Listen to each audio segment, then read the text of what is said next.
All right, our last speaker for this morning is Menelaos Rapkis, who's joined us this summer from Franklin and Marshall College. Menelaos has been working with me this summer, and today he'll tell you about his project, Whispers from the Faint, the Mass-Metallicity relation of faint galaxies at cosmic noons. Thanks so much for the introduction. So my mentors are Dr. Gwen Rudie and Professor Ryan Traynor, to whom I'm sending virtual greetings. And so Whispers from the Faint. Metallicity traces the entire life of a galaxy. And so heavy elements are produced by stars that are then released through stellar winds and supernovae, as you can see in this diagram that I drew. And so while pristine or diluted gas inflows lower the metallicity, and recycling processes re-enrich the interstellar medium. And so these are competing processes, and so these are the star formation rates, the accretion, the feedback, and the outflows all leave a chemical imprint that we measure as metallicity. And so by studying the mass-metallicity relation, then putting it in context, metallicity on the y-axis and mass on the x-axis, we capture how galaxies grow their stellar mass, regulate their star formation, and exchange material with their surroundings. And so that is why metallicity is such a fundamental probe of the galactic evolution. And so one of the landmark studies here is Tremonti et al. 2004. And so they measure metallicity as the gas phase oxygen abundance. Again, as a reminder, that's on the y-axis. And then they found a remarkably tight correlation with the stellar mass on the x-axis. And so the real question is, why do we see that? And so first, we have the enrichment. And so more massive galaxies for more stars, so they produce more heavy elements. And so second, we also have the Menelaos, which means that just galaxies lose metals in outflows that were described in the previous drawing. And so both processes shape the evolution. And so the balance between the enrichment and the Menelaos that I just described is depicted in the shape of the mass-metallicity relation. So understanding how this relation changes with mass and time is very important.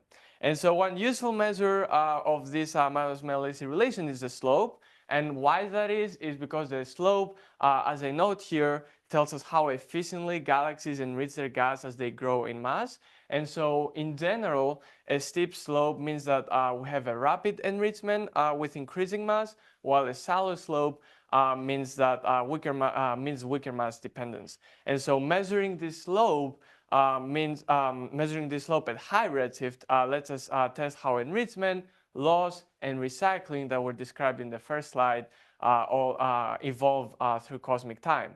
And so I would like you to notice something else in this diagram that I'm presenting here.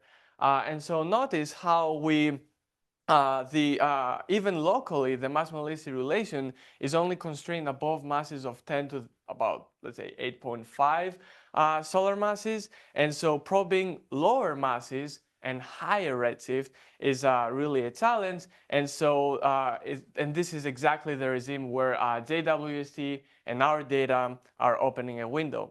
And so this brings us to the main question. How do massive galaxies that I present, some of them are present here, and low-mass galaxies evolve, and if they evolve in the same way? And so now that we have established the mass-metallicity relation in the local universe, we're moving to the high redshift galaxies.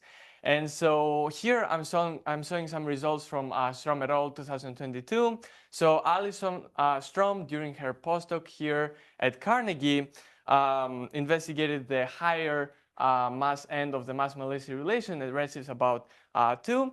And so this brings us to two questions we aim to address in this presentation. So question 1, at high redshift, do low and high mass galaxies show the same mass-metallicity relation shape? And question 2, does the shape of the low mass mass-metallicity relation change over time? And so now I would like to proceed to describing our own sample. So our own sample that I will be testing in this presentation comes from the Cecilia survey, which is named after Cecilia Payne, the first astrochemist to reveal the chemical composition of the sun.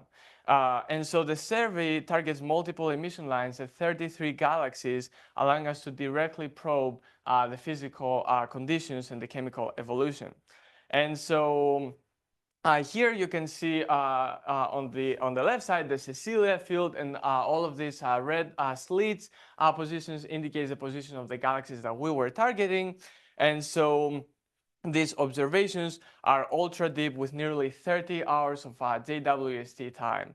And so at the bottom of this slide, you see the 2D spectrogram of a typical galaxy in the overall Cecilia sample. And even by visual inspection, you can see multiple emission lines, right? You can, that we have highlighted here with these boxes. So in short, a typical Cecilia sort provides us with enough emission lines to measure metallicity. So from this sample, we focus on the faintest galaxy, specifically 7 faint low-mass galaxy, in order to probe the low-mass mass-metallicity relation. And so on the top diagram, I'm showing the metallicity versus the stellar mass. Again, the same plot from Astronomy 2022. But then I'm also including this red box to indicate the position of our galaxies within this context. And so that we're really focusing on very, very low-mass galaxies and faint and with low metallicity. And so on the bottom, you can see a spectrogram from one of these faint galaxies. And so we can do also, we can also compare a typical faint Cecilia source to one of the brighter galaxies in the sample. And so as you can see here, the contrast is really clear. And so the brighter system on the top shows many emission lines, while in the faint galaxy, only few are detected, and even after nearly 30 hours of JWST exposure time.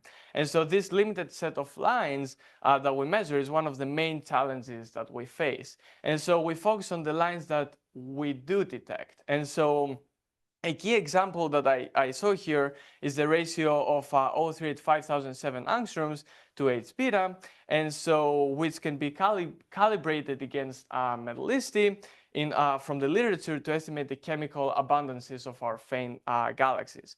And so here is an example of an O3 based calibration curve from the literature. So you can see the flux ratio that I just described in the previous slide on the y-axis versus the metallicity on the x-axis. And so we're having measured the O3 ratio for our sources, we can now easily find from this diagram the metallicity of our sources. And so, but the issue is that there are too many calibrations from the literature. So the real question becomes, how do we choose among them? And that's where we introduce the N2PPT space. So the N2PPT space plots the O3 flux ratio that is shown here.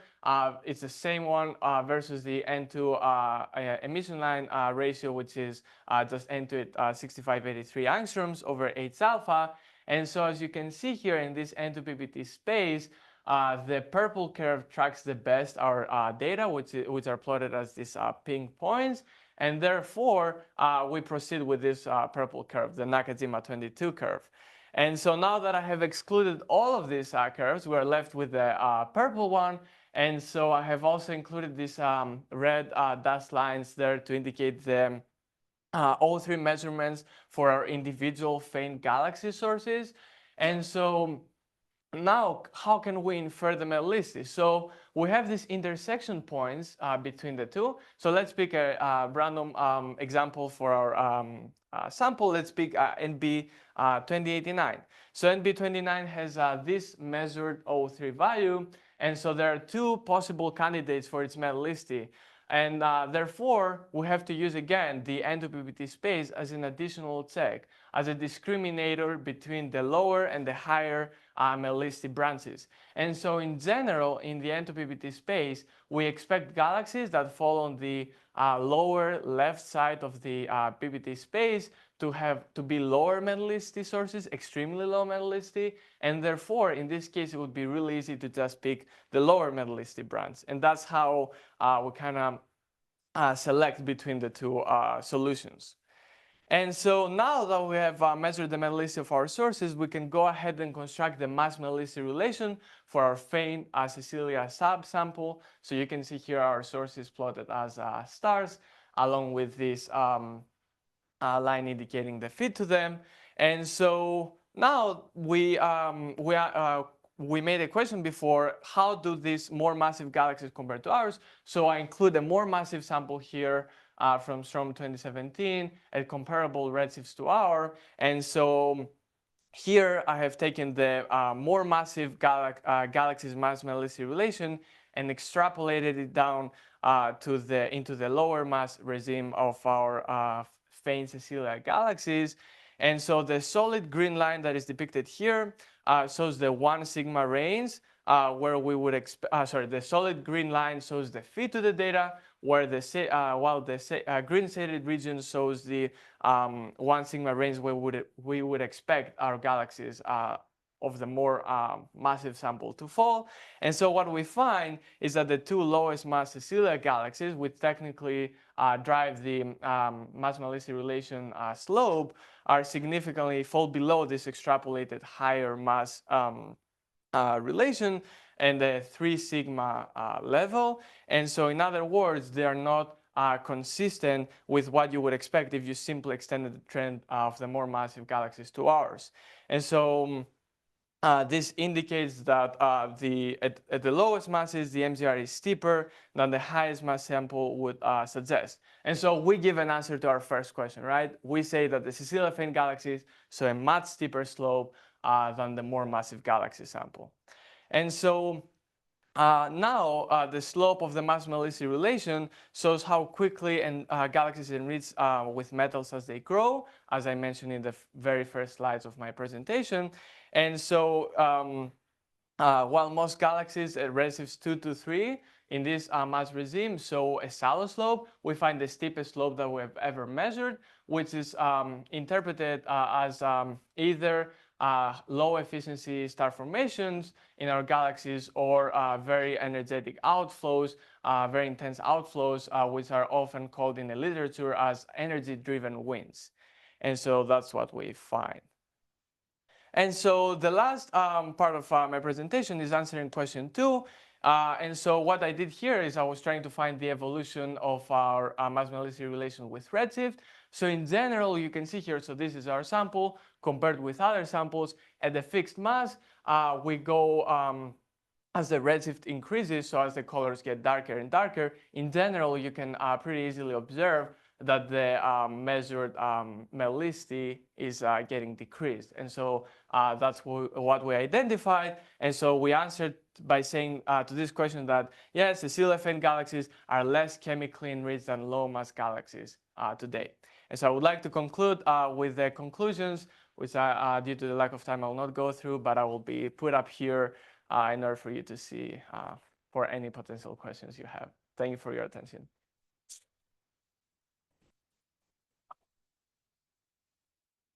Great question.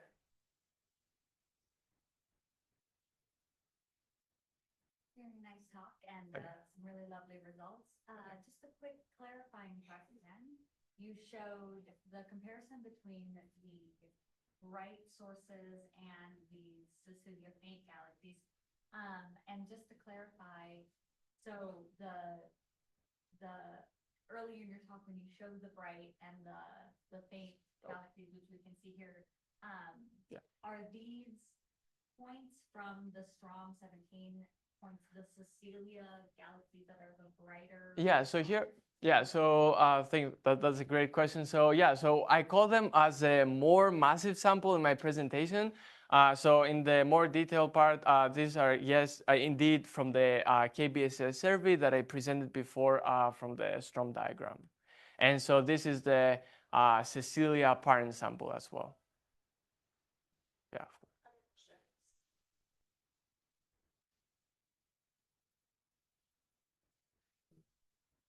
What observing mode did you use on dataVisty, and how did you extract the emission lines from the spectrogram? Yeah, so that's a great question as well. We used the near spec instrument, if that's what you are referring by observing mode.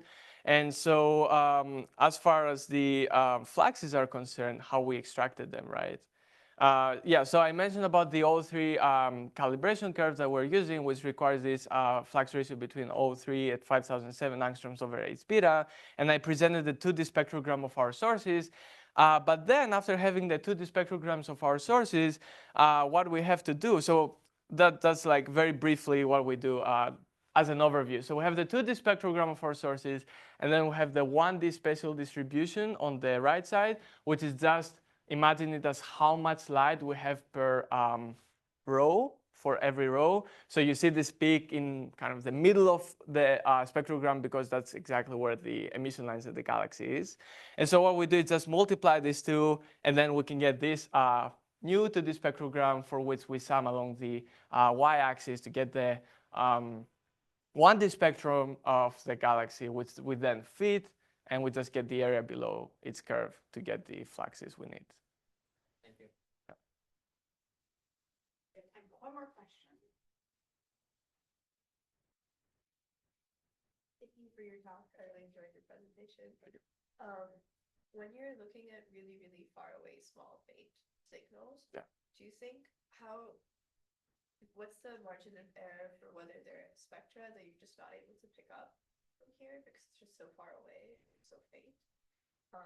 And if so, do you think that'll significantly change your results, or do you think theoretically that this is most of what there is? Yeah, so thank you for your question. So I think these are indeed very faint sources, and you can see that in the comparison that I make. So I named them continuum faint sources, that's because they don't present any continuum, as you can see here. Of course, our results, of course, we would have a large error in some of the fluxes that we measure in these sources. However, the one we specifically use is very well detected. O3 and H beta are very well detected in all of our sources, so it doesn't really affect, and that's why we chose O3, the specific emission line ratio. So it doesn't really affect. However, it would be very nice to just have a larger sample as well as ideally even deeper observations to detect other lines as well, or extend the spectral range that we measure. So, thank you.